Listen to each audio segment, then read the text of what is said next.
What's up, coach? In today's video, we're talking with Chris Kelly all about how to assess and train your client. So you ready? Stay tuned.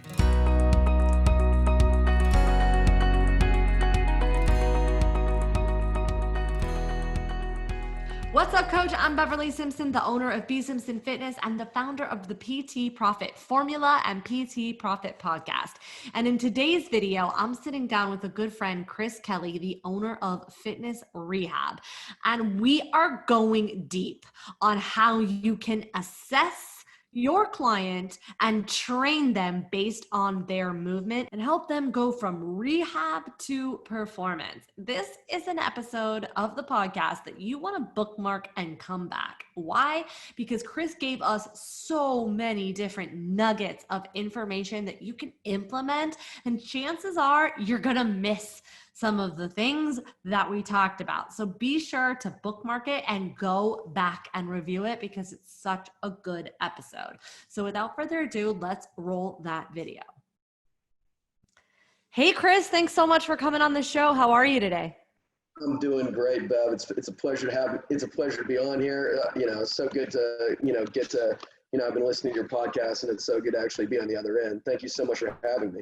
No, really, it's my pleasure and privilege. I'm really excited. Today's going to be an awesome conversation. So as we were chatting in the green room, we were really just talking about how, the reason I started this podcast was so that we could help fitness professionals package their products and services and get it out to their audience, but also sharpening the saw and becoming, I think what happens to so many professionals is that it's either or, right? They're either like really immersed in education and then not implementing, or they are, really focused on selling their stuff and forgetting that, the science of training is always changing. So I'm really excited to just get into this conversation because I know that I've watched you do both. So I'm really excited to get into this conversation. But can you just share with us a little bit about who you are, who you help, and how you got there? Yeah, no doubt. So my name is Chris Kelly. I have a gym in Lakeland, Florida called Fitness Rehab. And what we do is, as the name implies, we kind of bridge the gap between fitness and rehab. And that was always kind of my interest. So the way that I got into fitness, like my dad was a college football player. Like for those of you that are football fans, he played football for the University of Florida. Steve Spurrier's Heisman year was his freshman year. So that shows you how old he is. But it was always like both my parents, my mom was an elite triathlete. So both my parents were like super into fitness. So it was kind of always inevitable that I got into it. So my first experience with training was like learning to bench on my dad's old weight bench at the age of 13 and like getting up to about like 185 pounds and then like the bench breaking on me. So for the first few years of training, it was just kind of like that. I just knew that, I just absorbed all of it. I loved it. I was never the biggest athlete. I'm like 5'8" maybe, and I was never the biggest or the most powerful athlete, but training really helped me to excel, which is soccer. And so for me, my goal was always to play pro soccer. I absolutely love the game of soccer. It's my passion. And so I fast forward a couple of years, I got a college scholarship to the University of South Florida, which is a pretty good Division I school. And that was like, I was like, man, I was just, I was so immersed in it. And I played some my freshman year, but my sophomore year, my preseason, we were in a preseason friendly. It was like the 93rd minute of the game. I'm a fullback, so I was like up at the other end of the field. I was fatigued. I went to cross and I just missed and I tore my ACL. So it's full ACL tear, which like back then was like, and I'm old, so back then that's like 11, 12 months if you come back the same way at all. And so I had surgery and my surgeon told me in the consult afterwards, he's like, just be prepared to not, be where you were, be prepared to not play again at that level. You're probably going to, you're likely going to experience some complications. And like, that's like telling me not to breathe anymore because I'd been so, obsessed with that my whole life. And so I lost my way for a while. And I guess I ended up working with an athletic trainer and a strength coach that was kind of an early adopter of a lot of these principles that we use in my business now. And this was like 2002. And so they were doing, things like functional movement screen and, applied kinesiology and all this stuff where it was just like blew my mind. But the main takeaway from that though is that I worked with this guy for like 9 months, and he taught me about my body. He taught me more about myself and training and just that side of things than I mean, for me, before that, it was like bench, curl, squat, you know, maybe power clean or something like that. And it was just the basic lifts. So once we did that, you know, I was much more intuitive. You know, the way that I trained and looked at the body completely changed. And, you know, I walked back onto my team a better athlete. You know, I remember crying after I played again for 90 minutes, and it was like this emotional thing for me that I felt like I'd been given back something that had been taken from me, you know, and so that will always, that stuck with me, and I continued to train. Fast forward a couple of years, I moved to New York City, went to journalism school. I was a writer for like various like fitness publications, and I ended up buying a gym back in where I'm from, because it's the only place I could get a loan. And you know, and since then, you know, I've survived a recession. I've survived all of these things, but I've just done that since then. I come from a non-traditional background. I have a master's in journalism. And you know, it's weird, but I've always just kind of gone to the best places where the smartest people are, and learned from those people. And that's, I remember early on, you know, kind of to allude to your point about being a knowledgeable board marketing, like I had no idea what I was doing in the beginning. Like I would just, you know, the economy, I bought a gym that had a bunch of members, and the economy just wiped that out after 2008. And I just remember I went to a Perform Better Summit like in like maybe early 2008, and I remember Alan Cosgrove, like I just like cornered him after like in one of those question things that you do, and he's like learn. He's like, that's what you need to do. He's like study for at least 1 hour a day, and you'll be an expert in anything that you do. And that really stuck with me. And I just remember I say to this day, I really do believe that knowledge is power. I still do that. I still study at least 1 or 2 hours a day. And I think that curiosity and that interest has kind of kept me learning all this stuff that has allowed me truly to define myself in my own like market. I think that, you know, kind of like we were talking about in the green room, it's like the stuff that we are learning, you know, the people that listen to this podcast are high level, you know, the things that we're learning, the things that we care about, breathing, biomechanics, all of those things, like those are uncommon in therapy, rehab, and training. And so by learning that stuff, that really is the gilded edge. And even if we all kind of are in the same bubble, that bubble only exists in a small portion of the, you know, the interwebs, you know, that doesn't exist in your town, you know, and that still to this day is the thing that for me, we still get most of our, we still receive most of our business through word of mouth because of that, you know, because of the things that I'm learning, and because people are like, it's weird, but it works for some reason. So I think that the way that I got to where I am now is just through just continuing to get better more than anything else. I mean, my story is just about continuing to persevere and move forward and continue to learn. So that was a long-winded answer to your question, but there you go. I love it. You brought up 2 things that I definitely want to, you know, revisit. Yeah. One is that you brought up something, and I say it all the time, and it's really important to remember, is that no matter what you're in, whether you are, you know, a physical therapist or physiotherapist rather, or personal trainer, high level, is that it's easy to look out into the space and think, oh, everyone's talking about the same thing, when in reality, your circle of friends is really this big. It is a drop in the ocean compared to what is out there, and compared to what people are being taught and being told from a professional level. No doubt, you know, and I guess the thing that I've realized through my learning process is that you know, one of the things that I wish that I had more of was kind of like professional mentorship. You know, I put a lot of this stuff together on my own, but since I really started to engage more with other coaches, like people like Alex Seffer and Katie Sinclair, and, you know, all of these smart people that are doing amazing things, the better I become, you know, and the more I realize that rather than comparing myself to other people that are doing the same thing that I'm doing, I'm like, I don't care. Like, I just want to get better. It doesn't matter to me. You know, I just want to learn from people that are doing great things and just learn why, you know? And so I find that for me, that's kind of been the evolution that we've taken these systems like FRC and PRI and, all of these things, Bill Hartman's intensive and all that stuff is great, but nothing really beats peer mentorship. People that have already learned this stuff, that are doing it, looking at their journey, talking to them about it and reasoning through it, because otherwise it takes people a million years to put this stuff together, if ever, right? So that's kind of really helped me, is just kind of building friendships, building my network, building those relationships, because those relationships are the things that have given me context, and that's been a game changer for me, because it makes my process so much more efficient, I guess you could say. So yeah, no, absolutely. And what I really love, because to me, when I'm hearing you say it, to me, that is the difference between learning something and implementing something. Because Right. say it all the time, right? I actually got some hate recently on one of my videos that I posted, which I completely understood. But the thought was that I wasn't saying education's not important, but what happens is that people forget to implement what they're learning.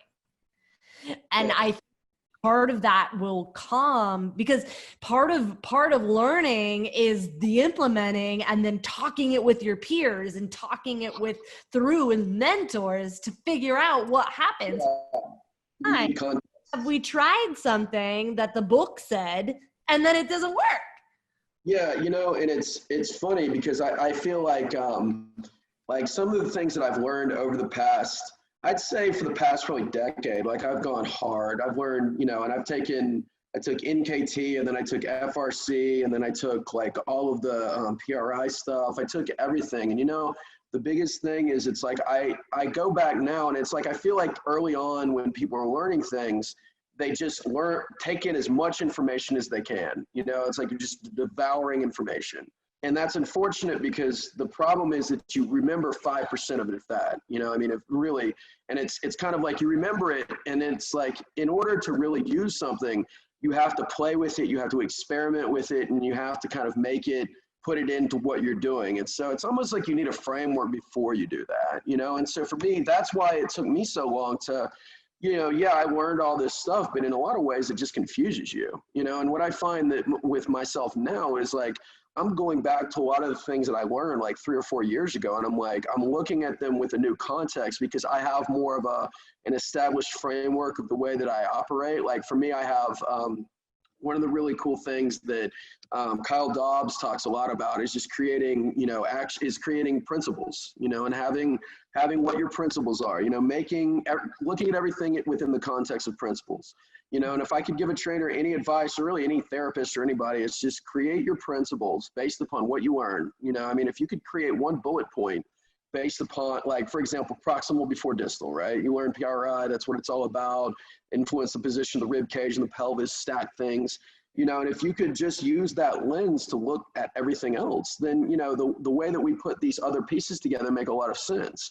I find that a lot of education is tool-based. It's like you learn something and it's like, this is awesome. Like, I'm going to do cars. It's great. I'm going to do applied kinesiology. I'm going to do all of these things, but they're not in themselves systems. They're just exercises. So it's almost like getting that framework first, and then looking at everything else. Bill Hartman talks about first principles. What are the first principles that dictate function in every other area of the body? And again, proximal before distal would be, for me, a first principle. And that helps me to then put into context everything else that I learn, and then how I move into everything else. And so it's been a humbling journey. It's kind of like, are you smarter than a fifth grader? It's like you learn all this stuff in fifth grade, all this anatomy and everything else, but you forget it, and it's like you go back later and you're like, man, had I paid attention to that more, like I would be a fifth grader, knows probably more about anatomy that year than your average trainer or therapist. It's just they forget by 6th or 7th grade. So I just think that it's kind of like that. So for me, it's kind of like just going back and relearning the basics and doing that. That's helped me, and it's humbling, but you realize how much you don't know, and just kind of where you start and where everything else emanates from, I guess you could say. And what I really love about that approach too, is I think that is the approach that helps people from getting dogmatic about whatever. they do, because we're tribal people, right? And the way, you know, especially too when it comes to marketing, we're always thinking of that position of us versus them. But when you operate from principles, then you are able to look at things through your lens, through a different context, and then be able to take things from all different areas. Yeah, and I guess that's kind of like, yeah, and it's funny, having taken a bunch of these different systems, I see that a lot. I see these people that will, like, for example, take, a system, and they stay in that system, and they become further entrenched in that system, and that's really cool because their H system has a community of people that, develop confirmation bias and kind of, pump one another up and support one another and help to grow one another's social media. And that's really cool. I mean, that's fantastic. But at the same time, it's like, I see those same people and it's like, they're always talking about the same stuff, and I guess it's kind of just figuring out, like, who do you want to be? Like I wish I were more popular online, but the reality of it is I cannot stay attached to any particular group of people too much because they all represent parts of my journey that I use as I need it, And so it's just, and you have to kind of decide, like, are you trying to just become better, or are you trying to use some sort of approach that is going to help to promote you in, through that system, and I've seen that a lot, and it's not a bad or a good thing. I mean, every system talks about the same principles in different ways, but I think the best, as you say, the best therapists, the best trainers, the best coaches are the ones that are always trying to sharpen the saw within, what they do. You take what is useful, you discard what is not. So, and just constantly trying to, and whether that means, biomechanics, anatomy, or psychology, or nutrition, or whatever, I mean, you get to a point, even with this stuff, where it's like, you get to a point of diminishing returns, and you're like, okay, I need to understand people better because I need to get them to actually do what I'm asking them to do. If I get so far off in terms of explaining people, like Katie Sinclair does a great job of simplifying things she does one of the best jobs of simplifying complex principles back to the general population that I've ever seen. And I think that's the true mark for whether or not we're effective as a coach or a trainer or a therapist is, can we explain it to anybody? Can we explain it back to just a regular adult or a child even that comes to see us because their back hurts or because they have, this itis or whatever. Once we can do that, then I feel like it's time to probably move on and learn something else. So, yeah. That's a good point. Now, there is something you did talk about that I'd want to circle back in part of your story, because I actually, when I was just out of college, I had dated a on the way professional soccer player. He was a soccer player, D1 athlete at Duke, I guess. Oh, man. Yeah, I'm sure. Yeah. But I remember from years ago, back then, like he didn't have a training program. Like he was just focused on running because it was such a, high, a running sport, really. And so it's interesting to me, and I'm curious, as you have watched things evolve, like it's surprising to me now when I look back on it that he didn't have a strength training program. Yeah, it's well, again, like I'm back, I played in the early 2000s, and back then, I mean, that's like really the Stone Age. I mean, soccer is an interesting sport because it's something that's still, there's a lot of dogma as far as, the role of strength training, the role of training, what it does, what it should do. I mean, the majority of most colleges are going to have a strength coach now. And are going to be following a little bit higher level of a program, but still to this day, what I've noticed too in training a lot of higher level athletes, golfers, swimmers, things that are not involved in the football team, like unless you're talking about a really higher level program, there are going to be, strength coaches for football specifically, and then strength coaches maybe for like a sport like basketball, because those are, major income sports. But then, then they have a bunch of other strength coaches that will like freelance throughout the different sports. And that's kind of like the trickle down. And that's usually what happens. That's what we had. You know, we were kind of like, so we would do like the big three. You know, we would bench, squat, clean, and we would do, you know, but it was strength training. I mean, we train like football players, and that's fine. I mean, it definitely builds power and it gets you stronger. But as far as the specific needs of an athlete for that particular sport, yeah, I mean, it's not. You know, I mean, to this day, it's still kind of, and soccer as a whole has come a long way. I mean, certainly strength coaches in MLS and you know, in higher level college programs, I mean, they're doing GPS monitoring and they're implementing a lot of amazing things. But I would argue that at your average college, you know, at your average D2 or lower level D1 school, you're still getting, you know, soccer is not the focus. So, you know, you're not going to have the technology per se. You're not going to have the recovery stuff per se. And it is an issue. And looking back, I know that had we trained differently, you know, mine was a non-contact tear, so I can't really say that it would have been different. But at the same time, like, I wonder, like, would that have changed the way that I moved? Therefore, maybe I wouldn't have been hurt. I don't know. But I do know now that when I get a kid that is a college player or whatever, I look at what they're doing and I just try to complement what they're not getting. And a lot of the time that is the more specific, like that is like, can their foot get into these ranges of motion? Can they pull their, you know, can they keep their knee bent as they pull through the stance phase of gait?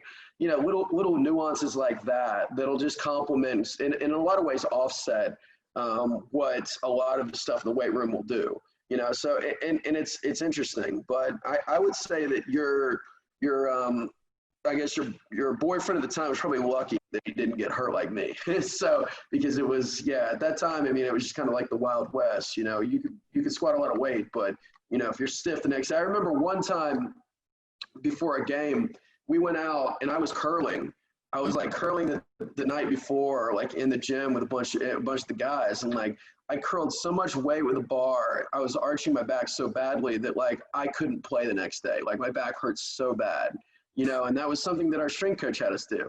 You know, he's like, throw some more weight on there, you know. So it's just kind of like, you know, it's just a different animal. You know, I mean, different strokes for different people, right? So yeah, it's a different world today though. So yeah. Yeah, it is. It is definitely different. And that was he was playing back in the early 2000s, and it feels like a completely different landscape now. Yeah, no doubt. It's very different, and it's in a lot of ways it's gotten better, but you know, and again, I don't know college strength and conditioning in that realm that well, but you know, it's something that the more nuanced it becomes, I think the better. You know, the more generalized it is, the more you leave behind the specialty sports like tennis, soccer, things that need a little bit more of a like football, especially the defensive positions. It's much more power based. It's much more like high load, high impact. You know, when you start to get into racket and court sports and, you know, that kind of thing, it becomes much more technical. It becomes much more specialized and nuanced, and biomechanics like apply a lot more, you know. And I've seen a lot more return for those type of athletes with the stuff that, you know, we promote a lot, because they need the nuance of movement. They need to change directions. They need to, you know, be able to decelerate. They need to rotate better. You know, all those things are important. Like I would never bench press a soccer player because, again, I don't want to stiffen them. I want them to be able to rotate the thorax so they can drop a shoulder and turn on somebody, you know. So that's just not something back then that they did, you know. So training has come a long way in that way. So, you know, I love that you're also bringing this up, because I think that it actually also applies for general population, right? It's fun to talk about the athletes, but I think that what you were talking about looking at what it is that they do, like as a soccer player, they need to be able to do X, Y, and Z. And the same is true for general population. Moms need to be able to pick up their kids. People need to be able to, they want to, if they are working professional, they need to be able to move, and we need to be able to train, you know, gen population almost in the same way that we would think through an athlete. Just their things that they're doing are different. No doubt. And So our general population, and like I feel like if you can train a 65-year-old with back pain, you can almost train anybody because they move so poorly, they're stubborn, and they rarely listen to reason. And it's for me, I guess I've been lucky enough to, like, if you were to come to my gym, like, it is unimpressive. Like it's a bunch of older people that are like 50 plus. And I say that if you are 50 plus, then you're amazing. I don't, it's all relative. I'm 38, so again, it's all relative. But they're doing things that they're squatting, they're deadlifting, they're doing all of that. But a lot of it with that type of individual comes down to the onus really falls more on how they move. And because a lot of adults never laid a foundation of that, and then they laid on top of that like 30 years of being sedentary or starting their entire life, or even worse, like my dad is a good example. Like my dad, college football player, like super athlete, could bench like 500 pounds and like run a 4.5 and just a monster in college. But then, fast forward 40 years, he's a lawyer, he's been sitting for 40 years. Like, he had major heart surgery a couple of years ago. He can barely walk without pain. It's like he developed all of these when he was in his late 30s. He was running and he heard this popping and he just collapsed in pain. And he blew out a couple discs in his cervical spine. And it was just because he just created all this compression from all the impacts and cleaning and stuff when he was in college. And then, it's just things that laid on top of that. And so, like, with that in mind, when we're working with, an older person or really any human being, we have to lay a foundation first with that in mind, with the movement piece in mind. And that is not to say that I don't want to get somebody strong, but I've become a better trainer since I've gotten away from the idea that progressive resistance applies equally to everybody. It doesn't, it really doesn't. For a client that's over 50 years old, like, why do they need a power clean? Okay. Why do they need to squat twice their body weight? It doesn't matter. Like that. I have a certain standard where I want to get them as far as what they can do. But like, it's like, can they get off the ground? Okay. Can they shift from side to side? Like, do they have the capacity to tilt and anteriorly posteriorly tilt the pelvis? Like, do they have an understanding of that? And really slow cooking that person, taking them and giving them that basic understanding. And I really enjoy that part of it because you take somebody, if somebody's willing to accept the fact that there's a threshold for everything, and within that threshold, you can do things. But if you go over that threshold and it's like you can squat, but what are you squatting with? Okay, what are you using? Are you able to stay straight as you squat? Are you able to bear weight, or is your body going to buckle as you move? And it's kind of like, if the person is willing to accept the fact that, that exists, and they're willing to have the humility to just kind of like build from the ground up, then with a lot of the people that we work with, we can get them super strong. We can get them fast. We can, we sprint clients, we have them jump. I mean, all of those things are important because you're preventing falls. You need maximal strength to carry things and all of that, but we have to start with a foundation. And so if I'm working with clients, like, we have a foundation program where we're just working on sensory and motor stuff for about 4 to 8 weeks, and with a lot of my clients that will come to me with back pain, shoulder pain, neck pain. And there's a certain humility that also goes along with that. You have to be willing to realize that I need to start over, and I need to drop my preconceived notions of what exercise is and rebuild in a way that is going to be purposeful for my body. And some people are willing to accept that and some are not, but I think for the ones that are, I mean, I enjoy doing what I do because the ones that don't just leave, and the ones that do stick around for a long time and feel better.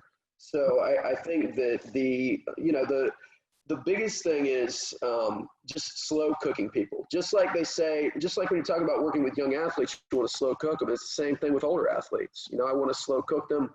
I want to lay a strong foundation. And then, like, once they can control their pelvis, once they can control their rib cage in space, then I'm going to load them, but only at that point, and that might be a week, that might be a couple months. It just depends on the human in front of me, but I would also say that for any trainers working in rehab, it's if you get those basic principles down, if you teach the basics of that, how someone can stack their body in space and just stand without pain or sit without pain, you're going to give the person so much better quality of life, and you're going to give them that understanding is like a light bulb. Once they have that, then we can load them pretty quickly. So, it's just building that base. Do you think that, well, I guess I'll speak specifically for you. Have you had trouble creating like a client buy-in for when you are starting with, the foundations and fundamentals? How have you gone from, creating buy-in and then also getting them moving so they feel like they have a workout, but it's actually doing something versus like, let's just lay on the ground all day? It's a great question. And for those that, and I've heard a lot of people say that, I've heard this a lot, like a lot of people in interviews and different things, trainers that kind of follow the same things that we do will say, I try to get them off the ground as quickly as possible. I don't want them feeling like just rehab. Like, I feel the opposite way. Okay. I want them on the ground. I want them to take time. I want them to learn. And the way that I get buy-in with it is that if you ask somebody what they want more than anything else, okay, they're going to say they want abs, they're going to say they want arms, and they're going to say they want like butt. Okay, like I hear that all the time. Okay, all the time. Like I'll have people that will literally come in wheelchairs, and they'll be like, "I want better arms," or 90-year-old, like I want to get my triceps filled for a date I've got on Friday. Great, awesome. That's exactly what we're going to do. Luckily, those same muscles are the ones that are going to help to anchor our pelvis in a posterior tilt. They're the same muscles that are going to help us to stack. And so what I do is I have a program called Core Restore that I teach as a class actually, and it's a lot of ground-based stuff, progressing to standing stuff, and we call it a core training class. And I just tell them it's core training. I just say, look, like putting it in the client's terms, like you need to train your core. Your core is weak, right? They're like, of course, yeah, my core is really weak. Like clients understand that. So yeah. Putting it in terms that they understand, I'm going to be like, all right. So our initial circuit, like A1, A2, A3, we're going to do a hamstring bridge to work on your butt and your hamstrings. We're going to do a standing wall squat to do it in standing, and then we might do like a bear hold to work on your abs. That is, abs and hamstrings, abs and butt. Like, and to be honest with you, I have had zero issues with buy-in to that. Zero. Like people understand that. And I also think that, because I get a different population, like I get people who have had cervical fusions. I have people that are trying to avoid, surgery for spondylolisthesis or a laminectomy, like things like that. Like they kind of come to me with that understanding, but with general population clients as well, that just want to move and feel better. Like they get that too. Yeah. Now I will say that people that come from like, let's say like Orange Theory or something like that, they're already super active, then it's a little bit of a different process. I'll do it a little bit differently. But like in that case, you just have to use implements to make it harder. Okay. So for example, I might have them do like a longer split squat hold, or I might have them do something like you can take self-limiting exercises. Like for example, like an Airdyne sprint, like almost anybody can do that. All right. Have them sprint in the Airdyne for 60 seconds, split squat hold, single leg hamstring bridge, like things like that. Like, something relatively safe, like maybe like a sled push or a medicine ball slam. Like typically what I find is that if somebody has an injured area, the rest of their bodies, at least some part of their body can exercise vigorously. Okay. So like if I'm working with a lot of ankle sprains for whatever reason recently. So then instead of like an Airdyne sprint, I might have them do like an Airdyne push. Okay. 4 dumbbell press. Like look at the part of their body that is uninjured and train that for fitness, and then train the other area for health, I guess you could say at the beginning, build a base there. So that's the way that I do it with that type of population. But if I have my choice and I'm going to take somebody and I'm just going to put them in that, we actually have a program called Before Fitness that is just a series of core classes that we have people do for a couple weeks before they start with us that kind of provide them the concepts of like tucking, shifting, you know, it gives them an introduction into it. So it's something that, you know, a lot of people like because they think it's like a pre-core program. So that's a couple ways that I do it. You know, there's, you have to appeal to the person, but that seems to tick the box for most people.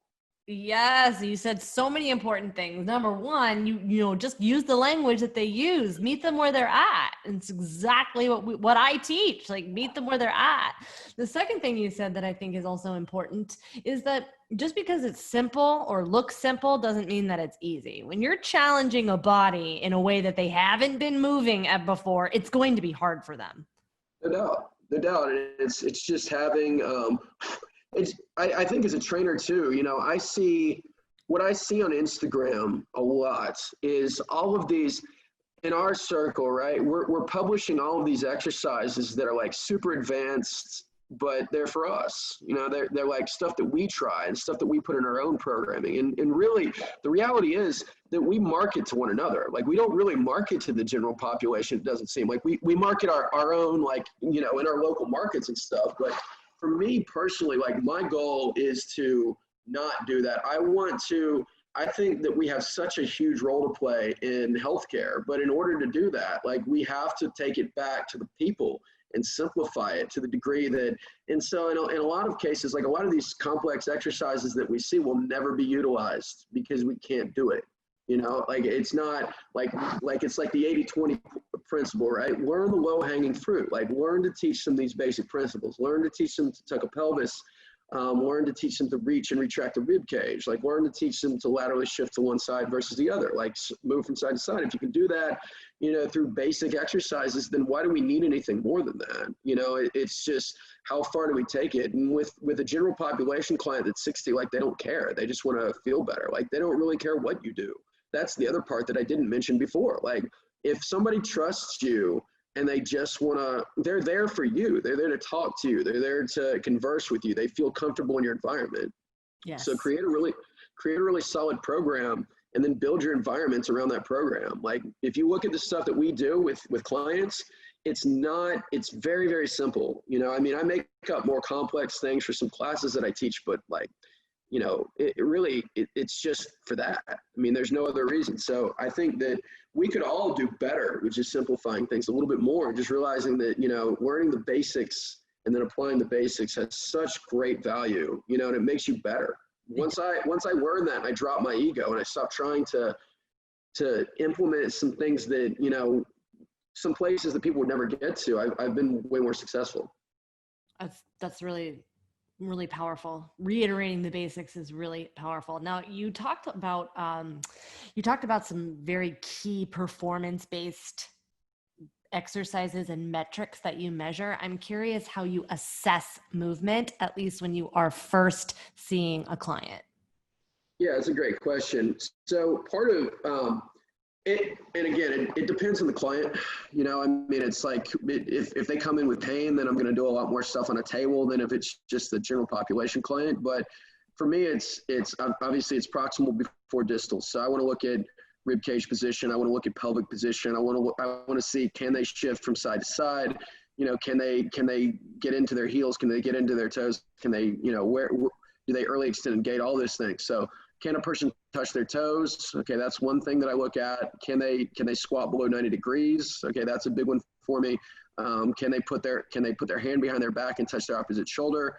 And then can they reach their arms overhead? You know, how far can they get? Okay, those things tell me a lot about what the rib cage can do and about what the pelvis can do.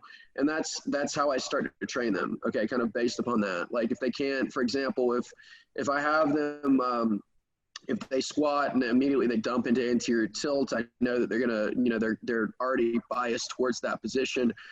So I'm going to work a lot on just teaching the tucking action and the reaching action. But again, that just shows me, do they have any weight shifting issues, you know, that type of thing. So, you know, I can start to train them off of that, you know. Now, and that's also for us in our foundation program. Like, I want somebody to squat below 90 degrees before we start to have them hinge.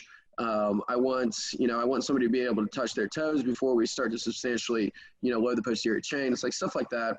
But more than anything else, probably those four things. If I break it out a little bit further, I'll look at like supine hip flexion on the table. That shows me again where their pelvis is in space. I'll look at things like hip rotation because that shows me if they're maybe shifted to one side versus the other.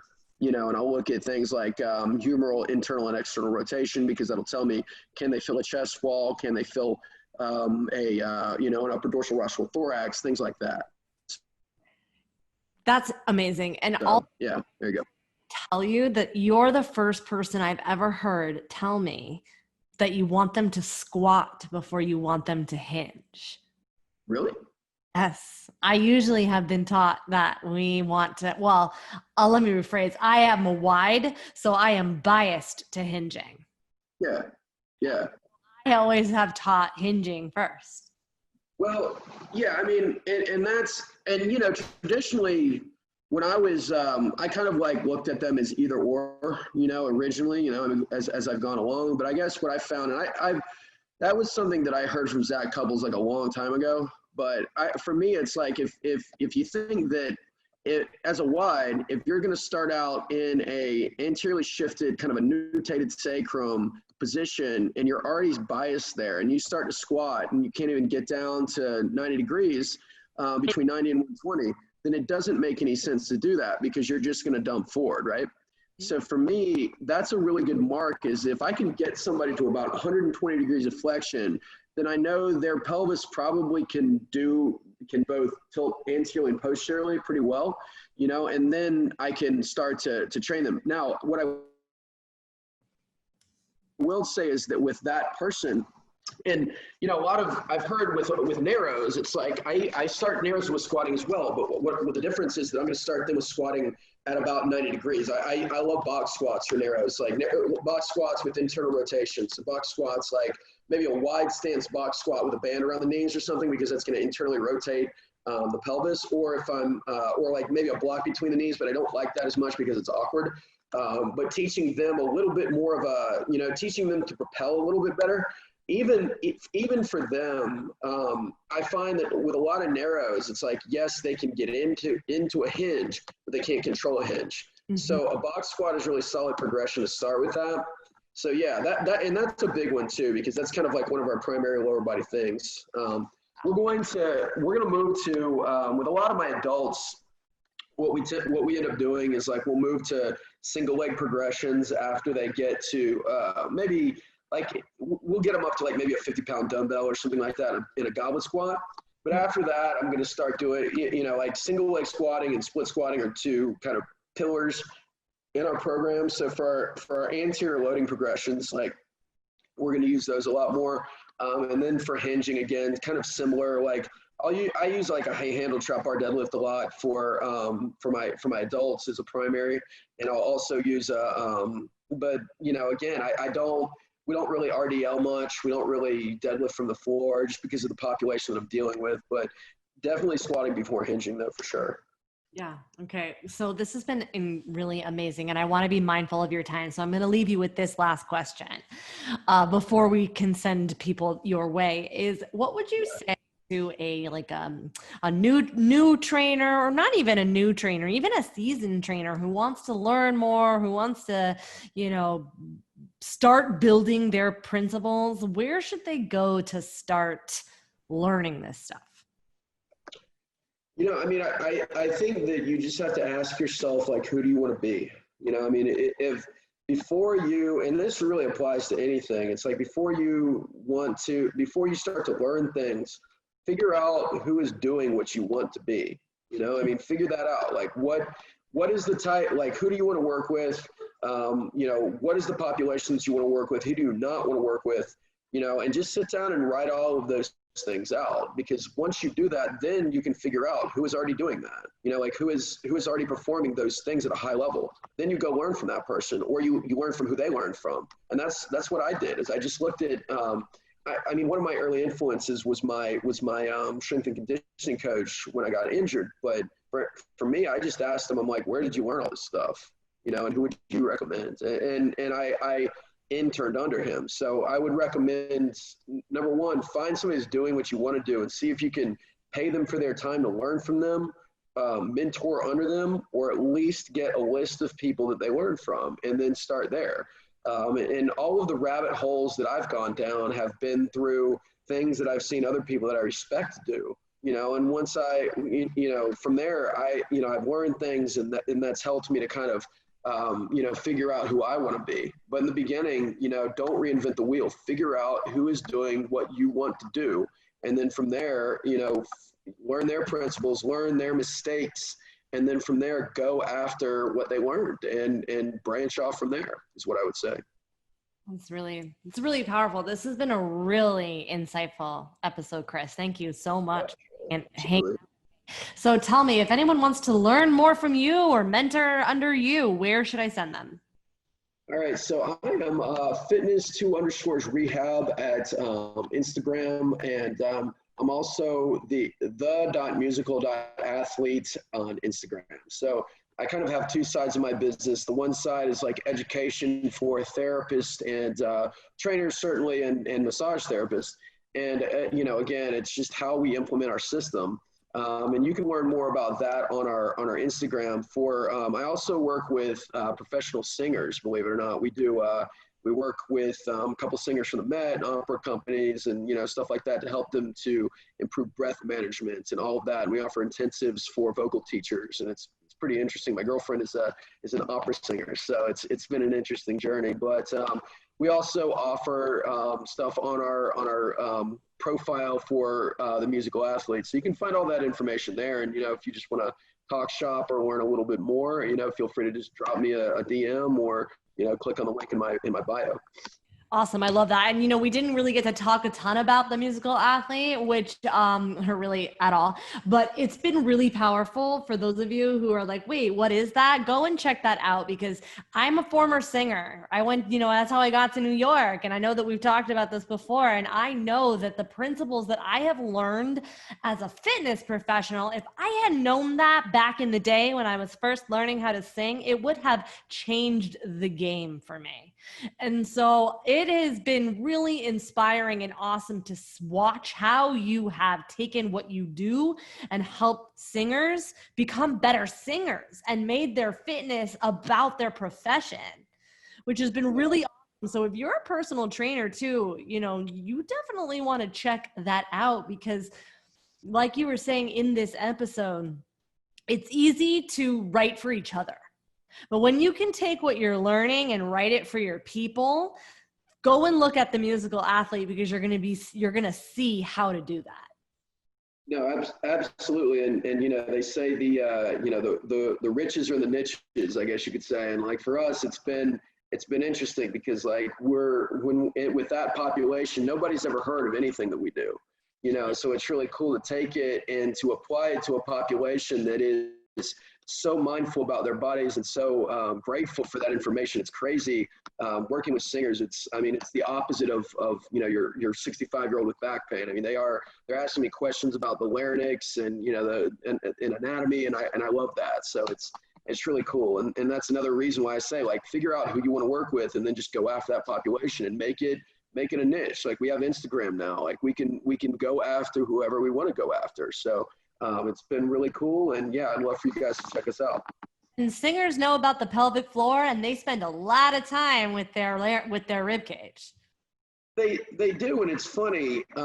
They know about the pelvic floor, but it's kind of like they learn about these things in isolation. That's what I find with a lot of these different disciplines. Is it's like they know these words and they kind of know that the pelvic floor is somehow involved in breathing, but they've never put together the action of, like, when I inhale, my pelvic floor does what? When I exhale, my pelvic floor does what? Like, my pelvic floor, how do I connect my pelvic floor to breathing? Does it act like, how does that actually work?